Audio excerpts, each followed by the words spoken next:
The story we're about to tell is about Jebe, who is mentioned in Genghis Khan, Conquest to the Ends of Land. And see part 2 if you have not yet watched Genghis Khan, Conquest to the Ends of Land. And see part 2, please click the link to enjoy it. Next, we'll delve into the story of Jebe, the hero of the empire. Exciting content is about to unfold, so stay tuned. In those days, when the wind blew low over the grasslands, and the herds of animals were visible, there was often conflict and war among the tribes on the Mongolian plateau. Jebe was born into the powerful Basad tribe, and in his early years, he became an important follower of Totoabuka, the chief of the Taichid tribe. The Basad and Taichid tribes allied together to counter the rising tribal leader Temujin. Jebe, at the time, was like a sharp sword in Totoabuka's hand, lending him strength to resist Temujin's tribe. Jebe was brave and skilled in warfare, always leading the charge on the battlefield, unparalleled in strength. In 1201, the fierce winds and sandstorms on the Mongolian plateau toppled countless tents and hopes. Temujin and Jamuka led the 11-tribe alliance into battle on the plains of the Khoisan region. The spirited Jebe wounded Temujin's beloved white horse. In this battle, a short long arrow pierced through the wind and rain, through time and space, and finally through the noble white horse. Temujin faced the sorrow of losing his beloved horse, but did not flinch. With an intense determination and fearsome courage, he led his troops to a hard-fought victory. The Taichid tribe, like smoke dispersed by the wind, gradually lost their strength and were forced to retreat. In the dust of that battle, Jebe found his place. He approached Temujin and pledged to serve under him. When Temujin asked who had shot his horse, Jebe stepped forward without hesitation. He lowered his head and said, "The arrow was mine. If you spare my life, I will face any danger for you." Temujin admired Jebe's honesty and felt he could become a friend. He personally renamed him Jebe, meaning arrow. Temujin solemnly told Jebe, "From now on, you are my Jebe, guarding and protecting me." From that moment, Jebe became one of Temujin's great generals. In the cold winds of 1202, the army of Temujin burned brightly. Facing the Tatar tribes, weapons in hand, their iron will ignited in their hearts. In front of everyone, Temujin loudly declared, his voice as cold as the wind, piercing everyone's heart, "When we conquer and pursue, we do not take spoils, we distribute them according to merit afterward." At the end of the battle, the Tatar tribes were defeated, and the spoils of the battlefield were enough to enrich everyone. However, men like Alakush and Deretoi broke their promises and privately seized these spoils. Their actions were like a thorn in Temujin's heart, letting him realize that there were people in his army who could not abide by the rules. Cold light flickered in Temujin's eyes. He ordered his two trusted generals, Jebe and Kublai, to retrieve the livestock and property seized by the violators. The two, like the wind, acted without any hesitation. They seized back all the spoils and distributed them according to merit to the soldiers in the army. At this time, Temujin established a unit named Keshik. This unit later became the main force of Temujin's army and played a crucial role in the rise of the Mongol Empire. Jebe was already an important member here. In 1204, the wind howled across the Mongolian plains, and Temujin's imperial army was facing the Naiman tribe. A fierce battle was about to commence. Under Temujin's command, Kublai and Jebe, as the vanguard of the army, brandished their sharp swords at the enemy. By this time, Jebe was already a renowned warrior. He, along with Kublai, Jelm, and Sabotai, were known to the world as the Four Dogs. They were like sharp fangs, hard and sharp, full of ferocity in battle. The four had heads as strong as copper, mouths as sharp as chisels, hearts as firm as iron, and tongues as pointed as oars, vividly depicting their fearlessness and determination as warriors. A bloody war erupted in an instant, but the result was a great victory for Temujin's army. They not only defeated the Naiman tribe but also captured the Naiman leader, Tayan Khan. To deter the surrounding tribes, Tayan Khan's son, Kukluk, managed to escape in the fierce battle. Suddenly, he turned his head back and saw his once strong tribe destroyed in fire and blood. At that moment, He felt indescribable despair and fear, but in his heart, what prevailed was the dread of Jebe and his companions. The year 1206 was an epoch-making year. For the people of the Mongolian plateau, in a yurt deep in the grassland, a man stood tall, crossed the crowd, and stepped onto the stage of promises. He was Temujin, the founder of the Mongol Empire, whom people respectfully called Genghis Khan. Genghis Khan stood in the center of the camp, his voice echoing across the Mongolian land, declaring the establishment of the great Mongol state. People gazed at him with surprise, astounded by this man of humble origins, yet possessing great leadership and charisma. Genghis Khan's eyes swept across the crowd. Eventually landing on Jebe, he nodded, announcing, "Jebe, you are my commander of 1,000. The crowd was shocked, while Jebe calmly accepted this heavy responsibility. In 1210, golden crops swayed in the sunlight. Everything seemed calm and ordinary, but the wind of change was already stirring in the distance. The Jin Dynasty, to guard against the increasingly powerful Mongol army, fortified the city walls of the sturdy Washa fortress at the border, dispatching all soldiers there. Yet, on a day in golden autumn, the Mongol cavalry tore through the peaceful fields in an instant, disrupting the calm autumn day with the roar of the wind and the howling of wolves. Leading the army was Jebe, his determined gaze fixed on Washa fortress, showing no fear towards its robust defenses. Facing the firm walls of Washa fortress, Jebe's strategy was a swift and brutal attack. Spear in hand, he charged ahead, with the cavalry following like a pack of wolves, their iron hooves trampling over the golden wheat fields, kicking up clouds of dust. In the midst of gunpowder smoke, Jebe's Mongol cavalry fiercely assaulted the city gates of Washa fortress, breaking the Jin's defense line. After a fierce battle, the Jin army could no longer withstand Jebe's Mongol troops, and Washa fortress finally fell. After seizing the fort, Jebe's Mongol troops retreated, returning to their camp with the joy of victory. In the turbulent 1211, in order to conquer the Jin dynasty, the iron hooves of the Mongol army traversed the earth, and among them, Jebe shone the brightest. He was not only superior in combat skills, but also full of strategy, his intelligence and wit prominent on the battlefield. The cold winter arrived, and snow covered the land. Leaving only the howling of the cold wind, Jebe and his troops faced the precarious Zhuang Pass. Faced with a weary enemy, he adopted a feigning defeat strategy, secretly preparing a counterattack. At the moment when the enemy was complacent, Jebe led his cavalry over the mountains and ridges, suddenly attacking the enemy, thus starting a heart-stopping battle. Jebe's Mongol troops pounced like lions at the panicked Jin army, capturing them all at once.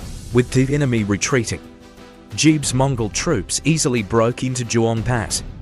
The city walls of Jin's central capital were within their sight. However, at this moment, the Jin sent reinforcements, but they were counterattacked by Jebe.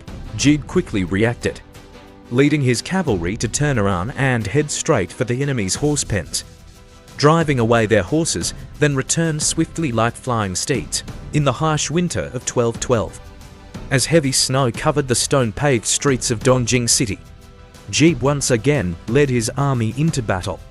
His target was an important city of the Jin dynasty, Dongjing, Liaoyong Prefecture. Jebe stood at the forefront, his deep gaze fixed on the distant city walls. He had already planned everything in his heart. A ground-shaking battle was about to begin. At his command, the Mongolian cavalry charged towards the city gates like surging waves, and the Jin's defensive army immediately heightened their vigilance. However, Jebe chose not to directly engage. Instead, ordering his troops to retreat, the Mongol cavalry receded like the tide, leaving the Jin's defensive army momentarily unable to react. The retreat was not for the sake of escaping, but for better attacking. Jebe led his troops to retreat 50 miles, then put down all their equipment and food, only taking the fastest horses. They marched day and night, racing over the snowfield, hurrying to Dongjing city at the fastest speed, while the Jin's defensive army was still puzzled about why the Mongol army suddenly retreated. Jebe's army reappeared in their sight, this time charging at the city gates at lightning speed. The Jin's defensive army didn't have time to react, and Jebe's troops broke into the city. Liaoyang Prefecture fell overnight. This battle once again showcased Jebe's cunning and bravery. He successfully turned retreat into advance, and with an unexpected attack, captured the Jin's Liaoyang Prefecture. In July of 1213, under the scorching summer sun, the iron gates of Zhuang Pass were tightly shut, a tense atmosphere enveloping this important target of the Mongol cause. Leading the charge was Jebe, the general who had repeatedly achieved outstanding feats in the Mongol army. Jebe stood at the front of the army, his hand tightly gripping a mottled spear, his eyes resolute and fiery, staring at the unwavering Zhuang Pass. He knew that breaking this pass would directly affect the course of the upcoming battles. At his command, the Mongol corps charged towards Zhuang Pass like lions in a wild storm with unstoppable force, initiating a fierce attack. A forest of spears, a rain of arrows, and a heated fight with the defenders on the city wall ensued. At that moment, a weakness appeared in the Jin's defensive line, and Jebe's sharp eyes immediately caught this opportunity. He lunged in with his spear, leading his Mongol warriors to aggressively attack this weak point, and in an instant, a huge breach was torn in the defensive line of Zhuang Pass. Jebe and his warriors pursued the enemy in their victory, and in a moment, this important pass of the Jin Dynasty was under their control. The fall of Zhuang Pass laid the foundation for the forthcoming Mongol army. Meanwhile, in the distant main camp, Genghis Khan had prepared a new strategic deployment. Upon hearing the news of Jebe's capture of Zhuang Pass, he knew the time was ripe. He immediately ordered the Mongolian army to be divided into 3 routes for a major attack on the Jin Dynasty. In early spring of 1216, Jebe embarked on the road westward, facing the Naiman tribe, which owned vast land, and bearing the heavy trust of Genghis Khan. His opponent, Kuklug, the leader of the Naiman tribe, was infamous for his rigid religious policies. He forced Muslims to convert, making the local residents live in fear and repression. Standing among the army, Jebe looked at those people who were forced to betray their faith, and he couldn't help but feel intense sympathy and indignation. He knew that this war was not only a campaign against the Naiman tribe, but also a resistance to such oppression. Therefore, he loudly proclaimed in the army, everyone can have their own faith and keep their ancestors' religious rules. These words, like spring water, nourished those withered hearts. The local residents heard this and flocked to Jebe's camp, hoping to regain the freedom of faith under his protection. In Jebe's army, a large number of local residents gradually gathered. They were no longer oppressed believers, but became part of Jebe's army. Their courage and determination also made Jebe's army increasingly powerful. When Kuklug of the Naiman tribe learned of this situation, it was already too late. Jebe's army had inspired the hope of the people and had enough strength to directly challenge the Naiman tribe. Jebe's actions ultimately won the hearts of the people, bringing new hope to his campaign. In the summer of 1218, the sun mercilessly scorched the earth. Jebe was leading his army on the outskirts of Kashgar, chasing Kuklug. At that moment, Kuklug's figure disappeared into the vast plains of Sarahan. The first to find him was the Kasanba's officer, who had previously pledged allegiance to Jebe. He cut Kuklug down on horseback and raised his head high, proclaiming Jebe's victory. At that moment, everyone knew the rule of the Naiman tribe was a thing of the past. Jebe ordered Kuklug's head to be displayed before the public to witness his victory. This action deterred cities such as Kashgar, Yarkand, and Khotan, who all chose to surrender and accept Genghis Khan's rule. Upon his triumphant return, Jebe brought celebration of glory and victory, and 1,000 bay-colored horses with white muzzles as his tribute to Genghis Khan. This was not only his victory, but also the fulfillment of his promise to Genghis Khan years ago. He had told Genghis Khan, "Show kindness to me, and I will bring many such horses." In 1219, the sky of Mongolia was dyed red with the beacon fires of the westward expedition. As Genghis Khan's iron-fisted general, Jebe carried the expectations of the soldiers and the national duty, becoming the vanguard of the army, while Subotai and Jilm followed up as reinforcements. In the direction of Bukhara, Jebe and Subotai loyally executed Genghis Khan's orders, choosing to advance discreetly to avoid arousing the suspicions of Muhammad II. However, Tukak could not abide by this command, being wholly intent on waging war and pillaging. Eventually alerting Muhammad II, Muhammad's son, Jalal ad-Din, stood up and bravely fought Joki, even directly assaulting Genghis Khan's main camp. Seeing the situation was unfavorable, Jebe, Subotai, and Tukak quickly assembled their forces for a joint counterattack, eventually gaining control of the situation. In the spring of the following year, Genghis Khan's sword was once again pointed at the Khwarazm Empire. Upon learning of Muhammad's flight to the south, Genghis Khan ordered Jebe, Subotai, and Tukak to lead 30,000 elite soldiers to relentlessly pursue him. Genghis Khan solemnly ordered, "I command you to pursue Khwarazm Shah until they are captured. If you cannot capture him, do not return." He also said, "Those who surrender can be rewarded." Issued with protection documents and appointed officials, those who show disobedience and resistance should be annihilated. You must end this war within 3 years, then return home to Mongolia through the Kipchak steppes, at the main source of Termudaya, the Pyunj. Jebe crossed the river with his army. First reaching Balkh, he immediately pursued him to Nishapa. While Muhammad fled again, Jebe and Subotai split up, Jebe passing through cities such as Merv, Nessa, Herat, and Astara, showing no mercy in dealing with resistors, and meeting with Subotai at the city of Isfizar. Muhammad, on the other hand, fled to the suburbs of the Herat province, and after consulting with his ministers, realized that his fate was approaching and chose to take refuge on a small island in the Caspian Sea. However, he could not escape the tricks of fate and soon died from stress and illness. Jebe and Subotai did not stop their advance. They continued to lead the army to loot the states of Isfahan, Azerbaijan, and Georgia, among others, cities such as Herat, Samarkand, Isfizar, Khorramabad, Sazanjan, Zanjan, Kazvin, Mayandoab, Hamadan, Nakhchivan, Sharat, Ardabil, and Gorgan. All became ruined under their looting. In the spring of 1222, the frost on the Mongolian land had not yet melted, and two leading troops confronted each other in the uninhabited wilderness. Jebe and 5,000 elites hid in a concealed location, watching Subotai charge into the enemy lines with his army. In the first exchange, the Mongol army fell into a disadvantage.